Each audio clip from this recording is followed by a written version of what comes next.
Hello बच्चों, welcome back to my YouTube channel maths plaza. तो बच्चों, आज से मैं इस वीडियो में Bihar board class 9 chemistry chapter 1 जिसका नाम है हमारे आसपास के पदार्थ। तो आज हम लोग जो है चैप्टर 1 स्टार्ट करने वाले हैं और यह जो चैप्टर काफ़ी लंबा है, बहुत सारे लेक्चरों में बटा हुआ है जो कि आज यहाँ पे लेक्चर 1 चलने वाला है, ठीक ना। तो सबसे पहले केमिस्ट्री को पढ़ने से पहले हमें जानना चाहिए केमिस्ट्री क्या होता है, ठीक ना। केमिस्ट्री क्या होता है और केमिस्ट्री को हिंदी में क्या कहते हैं। तो केमिस्ट्री को हिंदी में हम लोग कहते हैं रसायन शास्त्र या फिर रसायन विज्ञान, ठीक ना। अब इससे मान लीजिए हम लोग यहाँ की चैप्टर में पढ़ेंगे, तो चैप्टर पढ़ने से पहले यदि बुक के बारे में ही जानकारी नहीं है, केमिस्ट्री किसे कहते हैं या रसायन विज्ञान किसे कहते हैं, रसायन शास्त्र किसे कहते हैं, ठीक ना, ऐसा बुक पढ़ के कोई फायदा नहीं है। तो पहले हमको किसके बारे में जानकारी होनी चाहिए, उस बुक के बारे में जानकारी होनी चाहिए जो बुक हम लोग पढ़ रहे हैं। कौन सा बुक पढ़ रहे हैं, केमिस्ट्री ना। तो केमिस्ट्री क्या है, ठीक ना, केमिस्ट्री क्या है। केमिस्ट्री को हिंदी में क्या कहते हैं, केमिस्ट्री को हिंदी में हम लोग कहते हैं रसायन विज्ञान या फिर रसायन शास्त्र, ठीक ना। तो सबसे पहले हम लोग क्या करेंगे, केमिस्ट्री का डेफिनेशन लिखेंगे, केमिस्ट्री आखिर कहते किसको है, ठीक ना। तो चैप्टर का नाम से हेडिंग लगा लिया होगा, तो चैप्टर का नाम यदि हेडिंग लगा लिया है तो हम लोग यहाँ लिखेंगे कि केमिस्ट्री क्या है, यानी कि रसायन विज्ञान किसे कहते हैं, रसायन विज्ञान, या इसी को क्या कहते हैं हम लोग रसायन शास्त्र भी कहते हैं, ठीक ना। क्या क्या कहते हैं, रसायन शास्त्र कहते हैं, ठीक ना, या रसायन शास्त्र इसी का नाम है। और इंग्लिश में इसको क्या कहा जाता है, इंग्लिश में इसको केमिस्ट्री कहा जाता है, केमिस्ट्री का, ठीक ना। आखिर ये है क्या, तो ये समझे एक ऐसा किताब है, एक ऐसा बुक है, ठीक ना, जिसमें पदार्थ के बारे में हम लोग जानते हैं। खासकर किसके बारे में जानते हैं, पदार्थ के बारे में जानते हैं। पदार्थ क्या है, पदार्थ के गुण के बारे में जानते हैं कि उस पदार्थ का क्या क्या गुण है, उसकी बनावट के बारे में जानते हैं, ठीक ना, कि पदार्थ कैसे बना हुआ है, उसकी रचना के बारे में जानते हैं, ठीक ना, कि उसको बनाने में किन किन चीजों की आवश्यकता हुई है, उसकी रचना कैसी है, ठीक ना, रचना कैसी है, आयताकार है, वृत्ताकार है, लंबा है, छोटा है, मोटा है, क्या है, ठीक ना, इन सब। उसके बाद पदार्थ में जो परिवर्तन होता है, जैसे मान के चलो कि पानी में मान लो नमक डाल दिए, ठीक ना, कुछ चेंजिंग हो गया ना, कुछ नया चीज बन गया। उसके बाद जैसे मान लो दूध में पानी मिला दिए तो क्या हो गया, कुछ नया चीज बन गया ना। इस प्रकार जो पदार्थ में जो परिवर्तन होता है, इन सभी चीजों के बारे में हम लोग जिस भी किताब में पढ़ते हैं, जिस भी बुक में पढ़ते हैं, वह बुक क्या कहलाता है, वह बुक जो है केमिस्ट्री कहलाता है, यानी कि रसायन विज्ञान कहलाता है। इसका डेफिनेशन लिखेंगे, ठीक ना। देखेंगे विज्ञान की वह शाखा,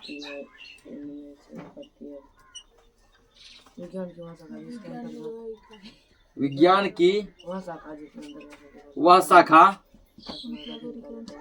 विज्ञान की वह शाखा जिसके अंतर्गत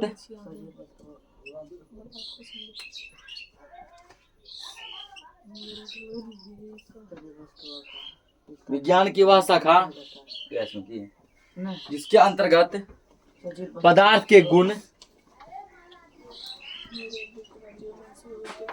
पदार्थ के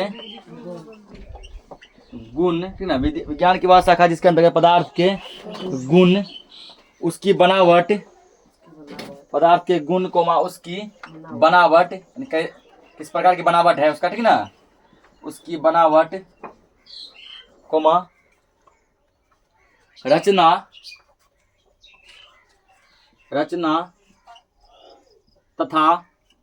तथा पदार्थ में होने वाले परिवर्तनों, तथा पदार्थ में होने वाले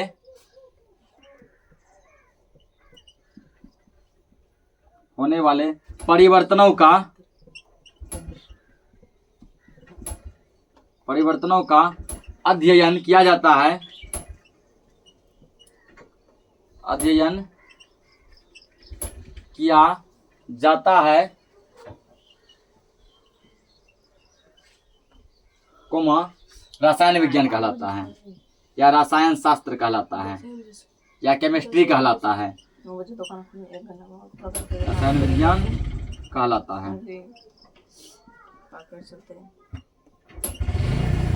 रसायन विज्ञान क्या है, यह विज्ञान का एक ऐसा शाखा है, विज्ञान का एक ऐसा ब्रांच है, ठीक ना, जिसमें हम लोग क्या करते हैं, पदार्थ के गुण के बारे में जानते हैं, उसका बनावट के बारे में जानते हैं, रचना के बारे में जानते हैं, पदार्थ में क्या क्या परिवर्तन हो सकता है, इन सभी चीजों के बारे में जिन भी बुक में पढ़ते हैं वह बुक क्या कहलाता है, वह बुक केमिस्ट्री कहलाता है, रसायन विज्ञान कहलाता है। नोट करो इसको।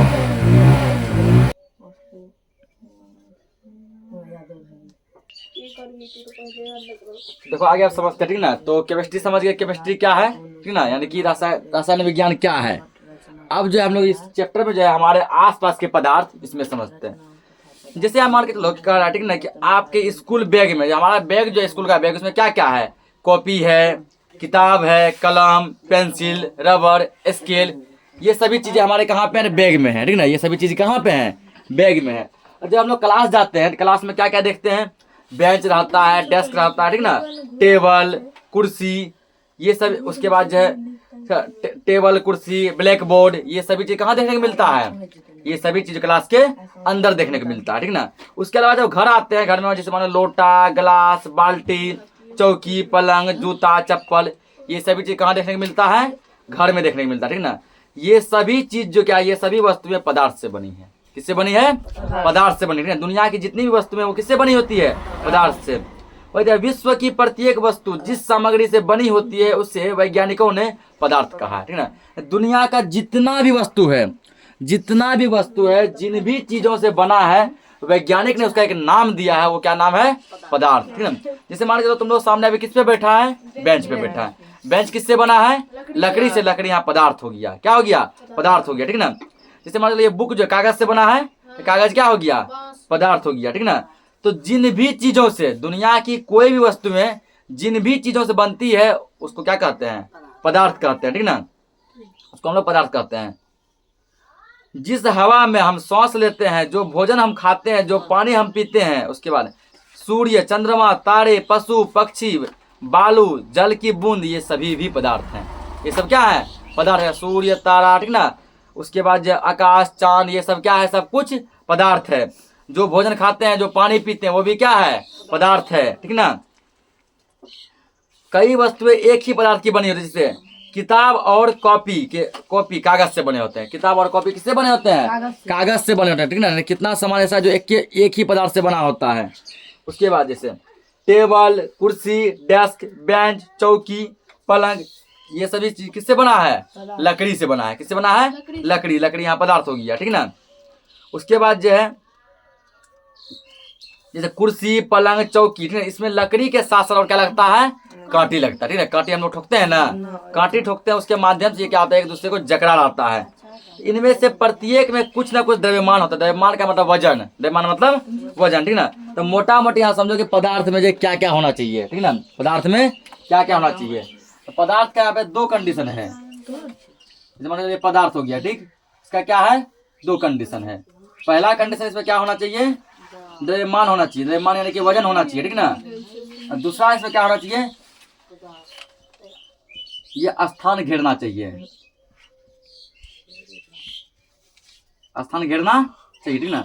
अब देखो पदार्थ किसको कहेंगे, दुनिया की कोई भी ऐसी चीज है, दुनिया की कोई भी ऐसी पदार्थ या फिर कोई भी ऐसी वस्तु, कोई भी ऐसा चीज जिसमें द्रव्यमान हो, क्या हो, द्रव्यमान है, कुछ ना कुछ वजन हो, कुछ ना कुछ क्या होना चाहिए, वजन होना चाहिए, और जो स्थान घेरना चाहिए, नहीं एक जगह छेकना चाहिए, उसको हम लोग क्या कहेंगे, पदार्थ कहेंगे। क्या कहेंगे, जिससे मान चलो ये जो मार्कर है, ठीक ना, मार्कर को जब हम लोग वेट कराया, जब नापे, कुछ ना कुछ उसका क्या निकला, वजन निकला, कुछ ना कुछ क्या निकला, वजन। ये भी इसका वजन होना चाहिए। वजन या द्रव्यमान यानी भार, ठीक ना। इसे द्रव्यमान बोलो, भार बोलो, वजन बोलो, कुछ भी बोलो, एक ही बात है, ठीक ना। कुछ ना कुछ तो वजन है। इसको जिस जगह पर रखेंगे, देखो इतना सा जगह छेक लिया, इतना ये क्या किया, जगह छेका ना, जगह कवर करिए, पदार्थ है। ये क्या है, पदार्थ है। जिससे मान लीजिए बुक जो है, बुक को मान लो कि हम लोग जैसे वजन कराए, कुछ ना कुछ तो भार निकलेगा, कुछ ना कुछ वजन होगा। और जहां पर इसको रखिए कुछ ना कुछ देखो, जगह भी छेका है ना, तो बुक क्या है, पदार्थ है। हम इंसान लोग ही हमारा भी कुछ ना कुछ क्या है, वजन है, कुछ ना कुछ द्रव्यमान है ना। और जहाँ खड़े होते हैं या बैठते हैं तो कुछ ना कुछ क्या करते हैं, हम लोग जगह भी छेकते हैं, ठीक ना। इसलिए हम लोग भी क्या है, पदार्थ हैं। अब बोले ऐसा कि ये सब तो ठीक है, हवा कैसे पदार्थ है, ठीक ना। हवा को देखो ऐसे हम लोग पदार्थ नहीं कह सकते हैं। जब देखो जब उसको बैलून में जब भरेगा, ठीक ना, पहले क्या करो, जो खुला बैलून है ऐसे बिना फुला हुआ, उसको वजन करो कितना ग्राम हुआ। अब उसमें क्या भर दो, हवा भर के बड़ा सा गुब्बारा बना लिया। अब उसको वजन करो, क्या देखेगा, वजन बढ़ गया, बढ़ जाता है ना। इसका मतलब पता चलता है कि बैलून का वजन क्यों बढ़ा, तो उसमें क्या भरे थे, हवा। इसका मतलब हवा का भी वजन था। हवा क्या था, वजन था, द्रव्यमान था, हवा में द्रव्यमान है। अब जो है बैलून पहले मतलब इतना सा जगह छेकता था, अब इतना बड़ा जगह छेकने लगा। इसका मतलब वो जगह भी छेक रहा है ना। तो इसका मतलब इसमें दोनों गुण है, द्रव्यमान भी है और स्थान भी घेरता है। इसका मतलब कि हवा भी क्या है, हवा भी पदार्थ है। हवा भी क्या है? पदार्थ है। इतना कुछ समझने के बाद आप लिखो यहाँ पदार्थ किसे कहते हैं, पदार्थ क्या है, ठीक ना, पदार्थ क्या है।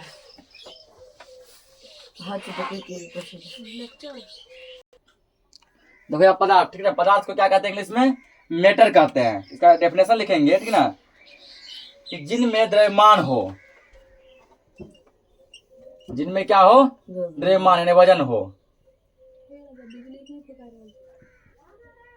जिनमें द्रव्यमान हो, ठीक ना, जो स्थान घेरता हो, जिनमें द्रव्यमान हो कोमा जो स्थान घेरता हो, जो स्थान घेरता हो, तथा जिनके अस्तित्व का अनुभव, तथा जिनके अस्तित्व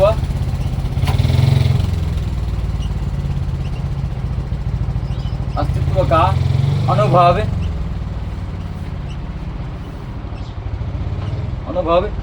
ज्ञान इंद्रियों द्वारा, इसके अस्तित्व का अनुभव ज्ञान इंद्रियों द्वारा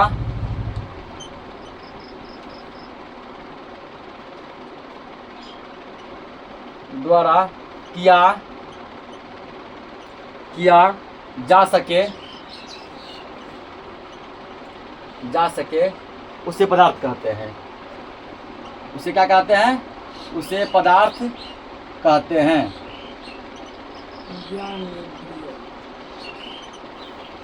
ये पदार्थ क्या है, ठीक है ना, तो जिसमें द्रव्यमान होता है, जो स्थान घेरता है, और जिसके जो है अस्तित्व का अनुभव यानी जिसके होने का अनुभव हम लोग जो है ज्ञान इंद्रियों द्वारा पता लगाते हैं, ठीक है ना, अपने ज्ञान इंद्रियों द्वारा क्या करते हैं? पता लगाते हैं। उसे हम लोग क्या कहते हैं?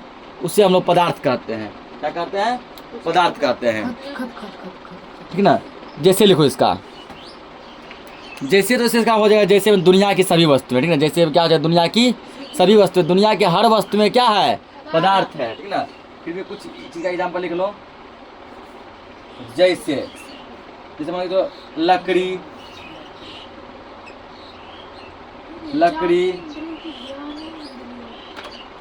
कुर्सी,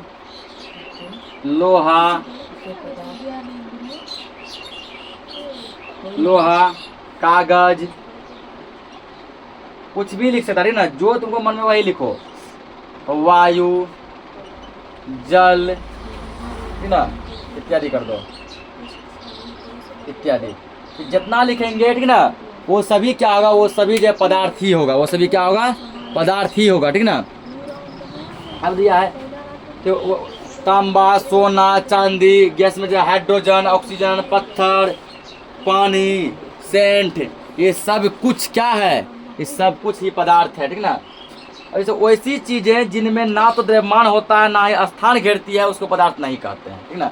जिस चीज में द्रव्यमान नहीं होता है, जो जगह भी नहीं छेकता है, ऐसा चीज जो है क्या कहलाता है? ऐसा चीज जो पदार्थ नहीं कहलाता है।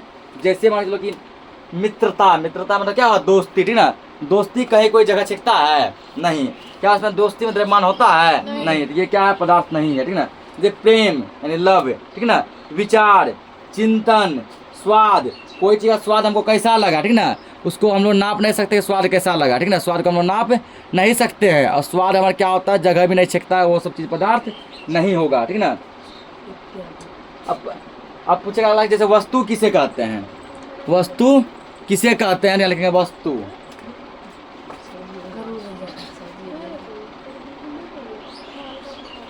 वस्तु, ठीक ना। वस्तु किसको कहते हैं? वस्तु क्या है? ठीक, यहाँ लिखना है, ठीक ना। पदार्थ से बनी चीजों को वस्तु कहते हैं।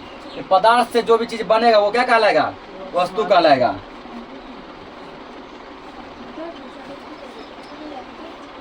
पदार्थ से बनी चीजों को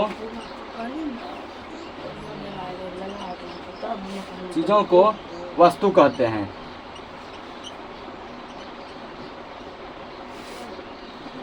पूछेगा वस्तु किसको कहते हैं? तो पदार्थ से जो भी चीज बनता है वही चीज क्या कहलाता है?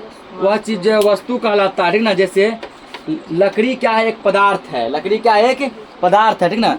लकड़ी से जैसे मान के चलो कुर्सी, टेबल, पलंग, चौकी, बेंच, डेस्क, किवाड़, संदूक, ये सब चीज बनता है ना, ये सभी चीज वस्तु कहलाएगा। क्या कहलाएगा? वस्तु कहलाएगा, ठीक ना। उसी प्रकार जैसे मान के चलो कि और भी कोई चीज क्या पदार्थ है, उससे जो सब चीज तुम बनाया वो क्या कहलाएगा? वस्तु कहलाएगा।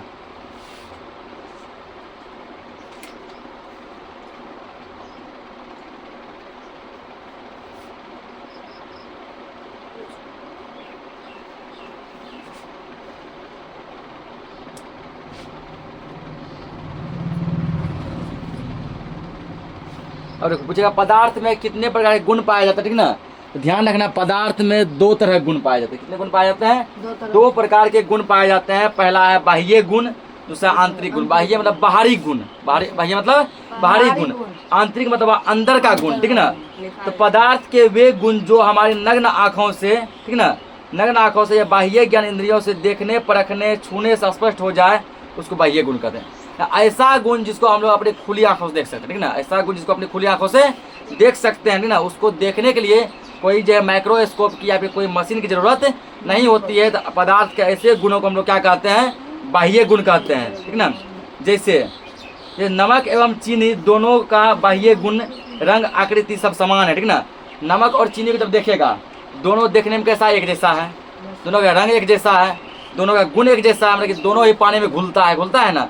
नमक भी घुलता है और चीनी भी घुलता है, देखने में दोनों एक जैसा है, दोनों भी देखने में कैसा है? एक जैसा है। इसलिए बाह्य गुणों के आधार पर पहचानना संभव नहीं, ठीक ना। बाह्य गुण के आधार पर यदि मान चलो कि कोनो नमक भी होता है जिसका मोटा दाना होता है ना, और कोनो चीनी भी होता है जिसका छोटा दाना होता है। कुछ चीनी का इतना छोटा दाना रहेगा लगेगा नमक ये है, और कुछ नमक का इतना मोटा दाना होता है क्या लगता है वो चीनी ही है, ठीक ना। इस प्रकार बाह्य गुण के आधार पर देख के छू के कभी कभी पहचानना मुश्किल हो जाता है कौन सा नमक है कौन सा चीनी है, ठीक ना। तो उसके लिए हम लोग क्या करते हैं, इसलिए बाह्य गुण के आधार पर पहचानना मुश्किल हो गया, ठीक ना। इसका व्यवहार करने, चखने पर हमें पता चलता है कि कौन नमकीन है कौन मीठा है। जो नमकीन है वो क्या हुआ? नमक। और जो मीठा है वो क्या हो गया? वो तुम्हारा हो गया चीनी, ठीक ना। इस अध्याय में हम लोग जो पदार्थ के बाह्य गुण यानी कि भौतिक गुण के बारे में जानेंगे, ठीक ना। बाह्य गुण को हम लोग क्या कहते हैं? भौतिक गुण भी कहते हैं। इस प्रकार जो पदार्थ का 2 गुण हो गया, बाह्य गुण और आंतरिक गुण। बाह्य गुण को कहेंगे भौतिक गुण और आंतरिक गुण को कहेंगे रासायनिक गुण। आंतरिक गुण क्या कहलाएगा? रासायनिक गुण कहलाएगा, ठीक ना। पदार्थ के 2 गुण, आंतरिक गुण, रासायनिक गुण और भौतिक गुण, या फिर रासायनिक को बोलते हैं क्या? आंतरिक गुण बोलते हैं ना। भौतिक को क्या बोलते हैं? बाहरी गुण। तो हम लोग इसमें और समझेंगे अभी। तो आगे से दिया, ठीक है, कि पदार्थ कणों से मिलकर बने होते हैं। पदार्थ किससे बने हैं? पदार्थ छोटे छोटे कण से मिलकर बने हैं, ठीक ना। इसके बारे में थोड़ा समझते हैं।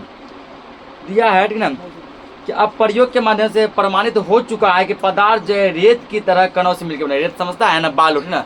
जब बालू देखेगा, बालू में बहुत ही छोटा छोटा बहुत छोटा छोटा महीन कण होता है ना। इसी प्रकार पदार्थ भी क्या होता है? इसी प्रकार जब महीन कणों से मिलकर बना होता है, ठीक ना। ये कण इतने सूक्ष्म होते हैं कि हम उन्हें उच्च शक्ति के सूक्ष्मदर्शी द्वारा भी नहीं देख सकते, ठीक ना। इतना छोटा होता है, कभी कभी ये कण जो है, ठीक ना, माइक्रोस्कोप से भी नहीं दिखाता है, ठीक ना। ये कण इतना छोटा होता है कि ये कण जो है माइक्रोस्कोप से भी कभी कभी नहीं दिखाई पड़ता है। इतने छोटे कण होते पदार्थ के। प्रत्येक वस्तु में कणों की संख्या बहुत अधिक होती है, ठीक ना। जितना भी वस्तु है उसमें कणों की संख्या क्या होती है? कणों की संख्या बहुत ज़्यादा होती है। ऐसा अनुमान लगाया गया है कि वर्षा के 1 बूंद में जो लगभग जो समझो 10 पे पावर 22 कण होते हैं। कितना कण होते हैं? 10 पावर 22 कण होते हैं, ठीक ना। तो यहाँ पे एक इंपॉर्टेंट पॉइंट लिखो।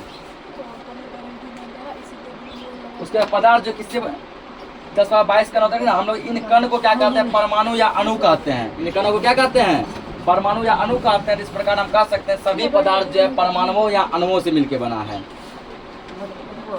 तो सभी पदार्थ परमाणुओं या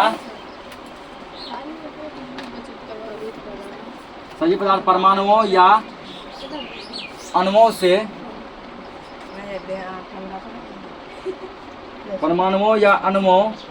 के बने होते हैं। पूछेगा पदार्थ किनसे बने होते हैं? पदार्थ परमाणु या अणु के बने होते हैं, ठीक ना। किससे बने होते हैं? परमाणु या अणु से बने होते हैं। सभी दुनिया का सब पदार्थ परमाणु या अणु से बना है। एक और लिखेंगे,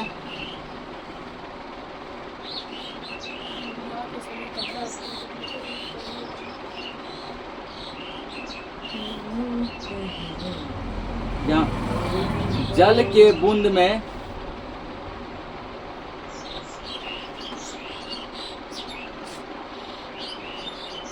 जल के बूंद में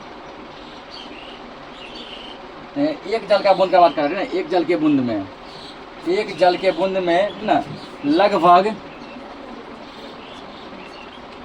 लगभग 10 पावर 22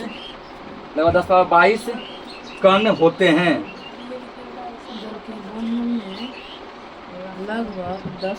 कण होते हैं, ठीक ना। एक जल के बूंद में, एक जल के बूंद में लगभग 10 पावर कितना होता है, 22 कण। इसका मतलब हुआ, ठीक ना, इसका मतलब हुआ 1 पर 22 जीरो 2, 1 पर कितना जीरो 2, 22 जीरो। जैसे मान 1 2 3 4 5 6 7 8 9 10 11 12 ऐसे डॉट डॉट करके कितना देंगे, 22 जीरो देंगे। तब पर इकाई, दहाई, सैकड़ा, हजार, 10,000, लाख, 10 लाख, करोड़ जितना जाएगा, ठीक ना, उतना कण मात्र एक बूंद में है, ठीक ना।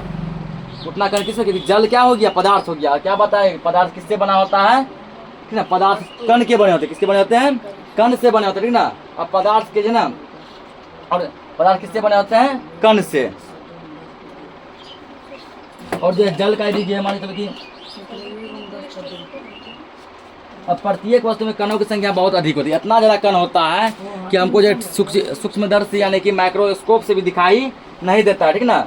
और हम लोग जो इन कणों को क्या कहते हैं, पदार्थ जिन कणों से बना होता है उन कणों को परमाणु या अणु कहते हैं, ठीक ना।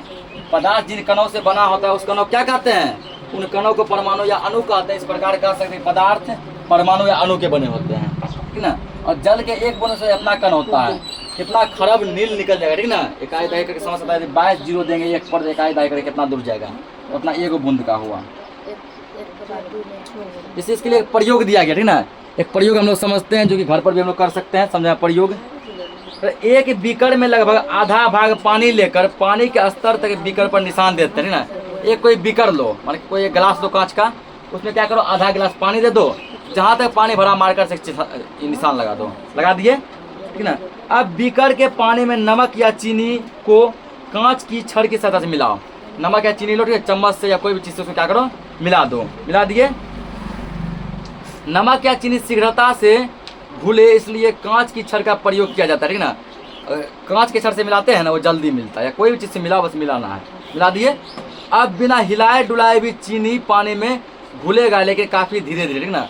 यदि समझो कि पहले चीनी डाल दिए पानी में, नमक डाल दिए, वो तब भी घुल जाएगा, लेकिन बहुत लेट से घुलेगा ना। तो उसको ऐसे मिलाएंगे तब क्या होता है, थोड़ा जल्दी घुलता है।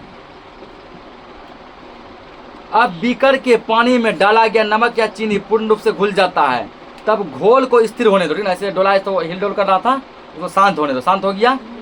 अब घोल स्थिर हो जाता है तो बीकर में पानी के स्तर को तथा घुलाए गए नमक या चीनी के कणों को ध्यान से देखो। पानी के स्तर में कोई परिवर्तन नहीं होता है, ठीक ना। पानी के स्तर में कोई परिवर्तन, जितना दूर पानी था, क्या देखते हैं, मार्कर से निशान लगाए थे, उसमें मान लो कि नमक मिला दिए, चीनी मिला दिया, अब भी पानी उतना ही दूर है, अभी पानी क्या है, उतना ही दूर है, वो ऊपर या नीचे नहीं गया, ठीक ना। उसके बाद क्या होता है, नमक या चीनी के कण भी दिखाई नहीं पड़ते हैं, ठीक ना। जब नमक और चीनी के कण भी दिखाई नहीं पड़ते हैं तो आखिर ये नमक या चीनी गया कहाँ, ठीक ना। जब पानी उतना का उतना ही है तो मान के 2 चम्मच जो नमक डाले थे या 2 चम्मच चीनी डाले, वो कहाँ चला गया, जबकि दिखाई भी नहीं दे रहा है, पानी भी ऊपर नहीं बढ़ा है, ठीक ना। तो नमक या चीनी पानी के कण, ठीक ना, नमक या चीनी के कण पानी के छोटे से कणों में टूटकर इतने छोटे हो जाते हैं कि वे पानी के कणों अणुओं के मध्य रिक्त स्थान में लुप्त हो जाते हैं, ठीक ना। देखो पानी में क्या होता है, पानी में कण होता है, पानी में क्या होता है, कण होता है। अब प्रत्येक कण के बीच खाली स्थान होता है, ठीक ना। पानी का एक कण है, दूसरा कण है, एक कण से दूसरे कण के बीच क्या होता है, खाली स्थान होता है। फिर दूसरे कण से तीसरे कण के बीच खाली स्थान होता है। इसी प्रकार जो है पानी के प्रत्येक कण के बीच क्या होता है, खाली स्थान होता है। वो खाली स्थान को हम लोग अपनी आंखों से नहीं देख पाते, ठीक ना। जब चीनी या नमक जब मिलाते हैं, वो क्या होता है, वो भी छोटे छोटे कणों में टूट जाते हैं। मिलाने में क्या होता है, छोटे छोटे कणों में टूट जाते हैं, और छोटे छोटे कण क्या होता है, पानी में जो खाली स्थान था उसमें जाकर उसको भर देता है, जिसके कारण कि पता नहीं चलता है पानी में कुछ मिलाया है, ठीक ना। ना तो चीनी या नमक का कण दिखाई देता है, ना ही पानी ऊपर जाता है, ठीक ना। अब दिया जैसे अगला हेडिंग दिया है, पदार्थ के ये कण कितने छोटे होते हैं, ठीक ना। अगर पदार्थ के यह कण जो है कितना ज़्यादा छोटा होगा, तो पदार्थ के कण बहुत अधिक छोटे होते हैं, ये इतने छोटे होते हैं कि हम इसकी कल्पना भी नहीं कर सकते ना। ये पदार्थ का कण जो है, पदार्थ का कण इतना छोटा होता है, इतना छोटा होता है जिसके बारे में कि हम लोग सोच तक नहीं सकते, इतना छोटा होता है, ठीक ना। एक प्रयोग करेंगे इसके लिए, हम 5 बीकर लेते हैं। कितना बीकर लेंगे? 5 क्या करो, कांच का गिलास लो। प्रथम बीकर में 100 मिली पानी और 4 बीकर में 90 मिली पानी मिलाते हैं। प्रथम बीकर में क्या करना है, 100 ml पानी मिला दिए। अब बाकी का 4 जो बीकर उसमें कितना पानी मिलाना है, 90 जो है ml पानी मिलाना है, ठीक ना। अब प्रथम बीकर जिसमें 100 मिली पानी रहता है उसमें पोटेशियम परमैंगनेट, जिसे लाल पोटाश भी कहते हैं, के 2 या 3 दाने को घोलते हैं, ठीक ना। एक होता है पोटेशियम परमैंगनेट, क्या होता है पोटेशियम परमैंगनेट, ठीक ना, जो कि एक यौगिक है, इसको लाल पोटाश भी कहते हैं। प्रथम बीकर में मिला दो, 2-3 दाना मात्र मिला दिए, जिससे गहरे बैगनी रंग का घोल प्राप्त होता है। उसको मिलाने से पानी का रंग कैसा हो जाता है, बैगनी हो जाता है। अब पहले बीकर से 10 ml पानी को लेकर दूसरे 90 ml पानी बीकर में मिला दो। अब पहला बीकर जो 100 ml था, 10 ml पानी निकाल लिए, दूसरा जिसमें 90 ml था उसमें मिला दिया। अब पहला हो गया 90, दूसरा में कितना हो गया, 100 हो गया, ठीक ना। तो मिला दिए, जिससे घोल का रंग पहले बीकर की अपेक्षा थोड़ा हल्का हो जाता है, ठीक ना। तो पहला बीकर बहुत गहरा था, इसमें थोड़ा सा क्या हो, उससे हल्का सा फीका रंग पकड़ा। अब फिर से क्या करो, दूसरा बीकर से 10 ml निकाल लो, तीसरा में मिला दो, इसमें थोड़ा सा हल्का और फीका रहता है, पता है ना। तीसरा से निकाल के चौथा में मिला दो, थोड़ा और फीका रंग का होगा। फिर वही क्रिया 5वां भी करो, ये थोड़ा क्या होगा, और फीका होगा, ठीक ना। तो अंतिम 5वें बीकर में पोटेशियम परमैंगनेट का बहुत ही तनु विलयन प्राप्त होता है, लेकिन फिर भी वह हल्का भी हल्का रंगीन दिखता है ना। थोड़ा सा क्या दिखेगा, वो रंगीन दिखेगा। तो ऊपर का प्रयोग यह दिखाता है कि पोटेशियम परमैंगनेट के 2 या 3 क्रिस्टल पानी की बहुत अधिक मात्रा को भी रंगीन कर देती है, ठीक ना। पहला तो रंगीन पूरा किया है, उसके निकाल के जिस दिन बीकर में दिए वो सब बीकर भी कैसा होता गया, रंगीन होते गया। इससे यह निष्कर्ष निकलता है कि पोटेशियम परमैंगनेट के एक क्रिस्टल कई अति सूक्ष्म कणों से बने थे। कितना छोटा होगा वो, कितना छोटा होगा कि पानी के अंतिम बीकर को भी वो हल्का न हल्का रंगीन कर ही दिया, ठीक ना। ये कण छोटे छोटे कणों में विभाजित होते रहते हैं, अंततः एक ऐसी स्थिति आती है कि ये कण और छोटे से भाग में विभाजित नहीं किए जा सकते ना। जब कण और छोटे भागों में नहीं बढ़ सकते हैं, इस प्रयोग को पोटेशियम परमैंगनेट की जगह डेटॉल की कुछ मात्रा लेकर भी किया जा सकता है ना। डेटॉल होता है, उसकी कुछ मात्रा लेकर भी कर सकते हैं। अगर दिया पदार्थ के कणों के अभिलाक्षणिक गुण, तो ये लिखेंगे पदार्थ के कणों के अभिलाक्षणिक गुण। क्या एडिंग, पदार्थ के कणों के अभिलाक्षणिक गुण, ठीक है ना। इसके 2 गुण होते हैं, दोनों पहले लिख लो फिर समझेंगे। पहला होता है कि पदार्थ के कणों के बीच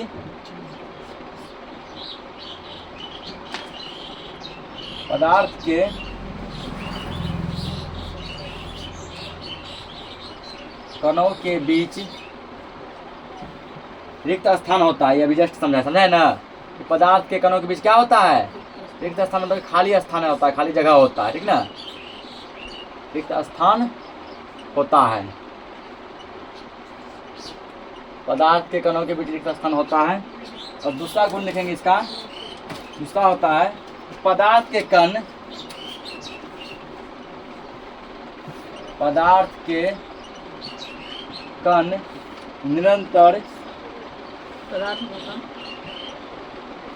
निरंतर गतिशील होते हैं। यानी कण हमेशा क्या करते रहते हैं, अंदर में गति करते रहते हैं, यानी कण हमेशा चलते रहते हैं, गतिशील होते हैं।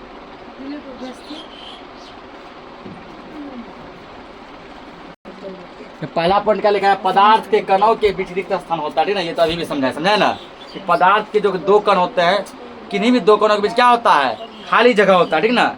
जैसे अभी हम लोग देखे कि पोटेशियम परमैंगनेट घुला है, या फिर चीनी मिलाया, या फिर क्या मिलाए थे, नमक मिलाए, वो सब क्या पदार्थ में इस प्रकार से मिल गया, ठीक ना। पानी एक पदार्थ है, पानी में इस प्रकार से मिल गया कि वो नज़र तक हमको नहीं आया, ठीक ना। हम लोग उसको सूक्ष्मदर्शी लगाकर भी, माइक्रोस्कोप लगाकर भी नहीं देख पाए। इससे पता चलता है इसमें क्या था, खाली स्थान था। क्या था, खाली स्थान था। उसी खाली स्थान में जाके चीनी के कण या नमक के कण या फिर पोटेशियम परमैंगनेट कण जाके क्या हो गए, फंस गए, ठीक ना। इससे पता चला कि पदार्थ के बीच क्या होता है, खाली स्थान होता है, पदार्थ के कणों के बीच खाली स्थान होता है। दूसरा क्या, पदार्थ के कण निरंतर गतिशील होते हैं, ठीक ना। जैसे मान लो कमरा में हम लोग यदि अगरबत्ती जलाते हैं, या फिर यदि क्या करते हैं, किसी इत्र यानी सेंट का परफ्यूम का शीशा का ढक्कन खोल दो, ढक्कन खोल कहीं रख देते हैं, तो पूरे कमरा में क्या होता है, उस परफ्यूम का पूरा सुगंध फैल जाता है ना। क्या कहीं पे अगरबत्ती जला देते हैं, पूरे कमरा में अगरबत्ती की सुगंध क्या होता है, फैल जाता है। या यदि समझो कि हमारा एलपीजी गैस सिलेंडर खुला रह जाता है, ठीक ना, यदि मान लीजिए बंद करना भूल गए, वो कैसा है, खुला है, तो पूरे कमरा में ही नहीं बल्कि पूरे घर में समझो कि उसका सुगंध क्या होता है, फैल जाता है। इससे पता चलता है कि पदार्थ के कण क्या होते हैं, एक जगह स्थिर नहीं रहते बल्कि वो क्या करते हैं, निरंतर गति करते हैं। अगर वो स्थिर रहते, जहाँ अगरबत्ती जलाते, ठीक ना, उतना ही दूर सुगंध रहता, पूरा कमरा में नहीं फैलता, ठीक ना। जहाँ गैस खुला रहता सुगंध भी कहाँ रहता, उतना ही दूर रहता। लेकिन देखो गैस जब खुला रहता है पूरे कमरा में, पूरे घर में सुगंध फैलता है, उसका फैल जाता है ना। इससे पता चलता है कि पदार्थ के कण एक जगह स्थिर नहीं होते बल्कि वो क्या करते हैं, गतिशील करते रहते हैं, चलते रहते हैं, ठीक ना। तो आज के लिए इस लेक्चर कितना ही रखते हैं, बाकी हम लोग नेक्स्ट लेक्चर में समझेंगे। तब तक के लिए जय हिंद। जय हिंद।